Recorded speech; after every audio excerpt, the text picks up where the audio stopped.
Do you like my new filming setup? Also, I don't know if you can see, but I have my laptop on my lap and the window's open. Guess what we're doing today? I'm doing the Bookologist tag, which was created by Olivia from Red by Liv. Her channel will be in the description box. She tagged a very long list of people, and I am very honored to be a part of one of those who was originally tagged. And the idea is, what if the abookalypse came and all the questions are based on that? So that was a really bad explanation, but you can watch her video, Olivia's video, if you want to see the real explanation, because I'm not good at it. But there are 9 questions. Let's begin. Question number 1. Evacuate. Everyone is out safely, but you can only go back and grab one book. Which book do you grab and why? Okay, so I have to think of a book as sentimental value. Because obviously you can get any copy of a book. What means something to me? A lot of these books are new. I haven't had a lot that have stuck with me. I'd choose the Chronicles of Narnia. Is that okay? Is that against the rules? I feel like it might be against the rules. If I could choose... Look. Okay, so it's all in one box. Does it count as one book? Please, can it count as one book? I guess I make the rules. This counts as one book, but if it was absolutely against the rules, I feel like I would probably choose The Lion, the Witch, and the Wardrobe. That's the book that I've read the most out of this entire series. And the reason why I choose this series is because I read these when I was pretty young, and I've reread them multiple times. Their spines are cracked, I don't know, they just have a lot of sentimental value to me. So, that's that. Question number 2. It's the Abookalypse. Choose a book that would help you with survival skills. Oh, it's upstairs. I'll get it. So, my book that I would choose to help me survive is... let's do it on this side. The Illustrated Encyclopedia of Country Living. This thing is massive. It's super heavy. Who wrote this? Abigail R. Garing. Okay. But it's massive, and first of all, look at this. It's super floppy, but I'm not sure if I appreciate this because it's so heavy. It's like, I kind of want it to not be floppy. But specifically, bookmark. The part that's important is, what's this? Well, I can learn how to track animals, baking, carpentry, raising animals, doing crafts, lots of gardening, and then there's disaster preparedness for earthquakes, first aid, floods, hurricanes, wildfires, and then there's energy. So this has literally everything I need for starting my life over off the grid, because that used to be what I wanted to do. Okay. Number 3, grab anything you will need. Grab a fan or book-related item you would want to save. Okay, so when I was watching this tag, I was thinking about this.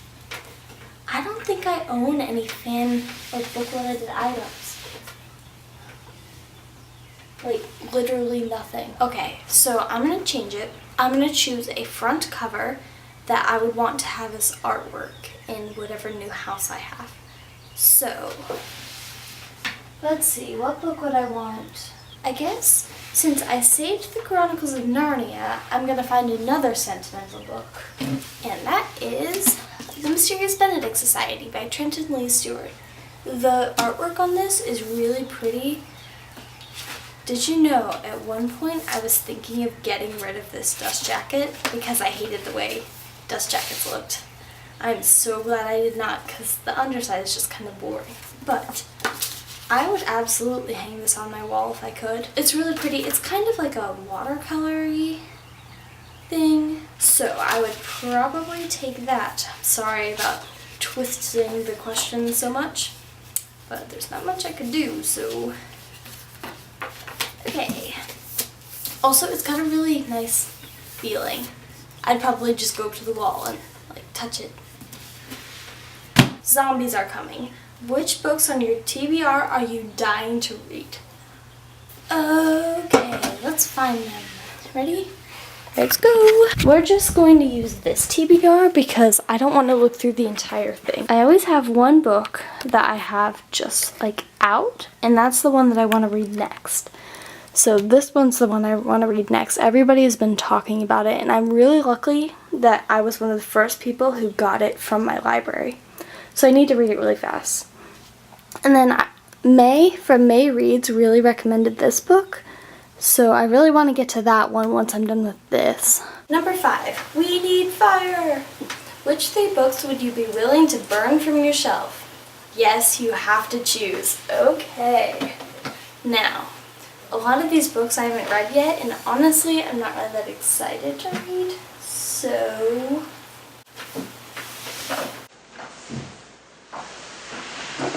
So, my first book is The Catcher in the Rye by J.D. Salinger.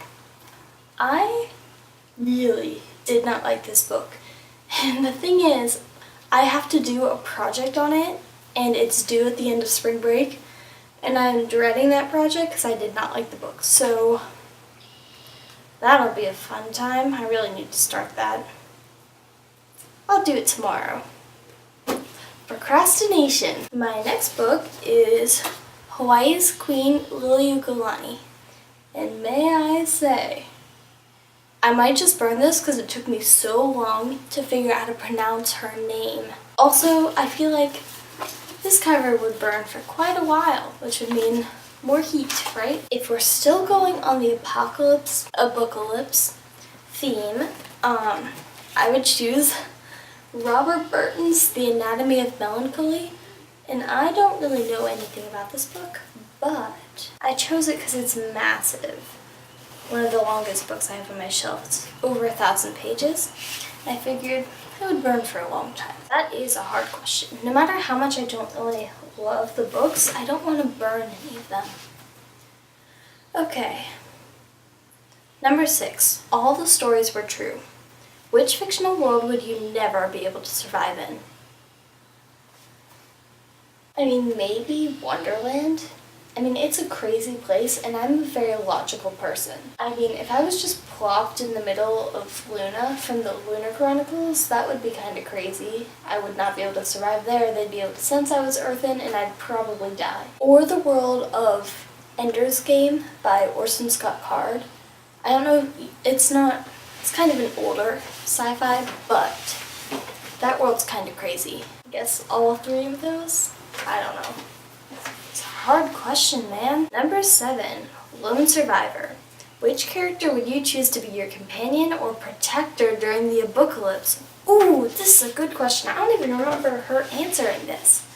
Sorry, Liv. I guess I wasn't paying good attention. Selena from the Throne of Glass series. She'd be really good at it, but I couldn't stand her personality. I just couldn't. It would be the worst. Wait, can I choose Aslan? Because I feel like he would be the best. Okay, I choose Aslan from the Chronicles of Narnia series. He's basically Jesus, but in that series. Yeah, but then someone might like try to shoot him. No. Cinder from the Lunar Chronicles. I feel like we'd get along, and she's smart enough that she could figure things out. I don't know, I think we'd just be a really good team. So, Cinder from the Lunar Chronicles. Procreate. All the literature is gone. Which book would you introduce as the first new classic? That would mean getting rid of all the old classics, and that would make me really sad. I love classics. Okay, so as tempted as I am to say Phantom of the Opera, which is my favorite book, I feel like that's not everybody's gonna love that, so I don't think it would make a really good, well-known classic. And I know everyone's gonna say Harry Potter. I've not read the series, so I can't say if that would be good enough. Oh! Do you like that? Ooh. The Incorrigible Children of Ashton Place by, what's her name? Okay, so I don't own the book. I will put it right here. But The Incorrigible Children of Ashton Place. It's a whole series, but the first book is the one that would probably be classic. Cause, I don't know, it's middle grade, and it's about these 3 children who were raised by wolves, and this woman I say woman, she's 16, this girl named Penelope who comes to be their governess. And it's funny, it's heartwarming, it's got mystery, adventure. I don't know, I think it'd make a really good classic. Number 9, start a new community. Tag a booktube buddy. And this is gonna be hard because she tagged so many people. I don't know who she hasn't tagged. Okay, so I'm tagging Being the Bookologist, Jaden, Grace from Happy Reading, Emma Gylers, she never says her last name, Harriet from Harriet Rosie, Gabrielle from Between the Pages, Lauren from Reads and Daydreams, and then Grace from Happy Reading. So that's a lot of people. They probably don't all watch my videos, so I will tell them in their most recent videos. Please do it. I'm excited. You're all great people and I want to see your answers. I hope you enjoyed the video. Very informal. Tell me if you like this setup, and also the lighting. I'm not sure. What time is it? It's late, really late, and I'm surprised that it's not super dark yet. It's 6:50 right now, so if the lighting is dark, light, whatever, tell me, because I need to figure out my lighting setup. Tell me if you like my filming setup, and if I haven't tagged you and you haven't done the video yet, please write your answers in the comments, because I want to know who's subscribed to me, guys. I want to know who's watching my videos. I can't tell. I can't just see these people have viewed my videos. So, if you are subscribed, please leave me a comment because I really want to chat with you guys. I guess that's all. Thanks for watching, and you'll see me in my next one because I can't see you, I'm talking to a camera. Aloha!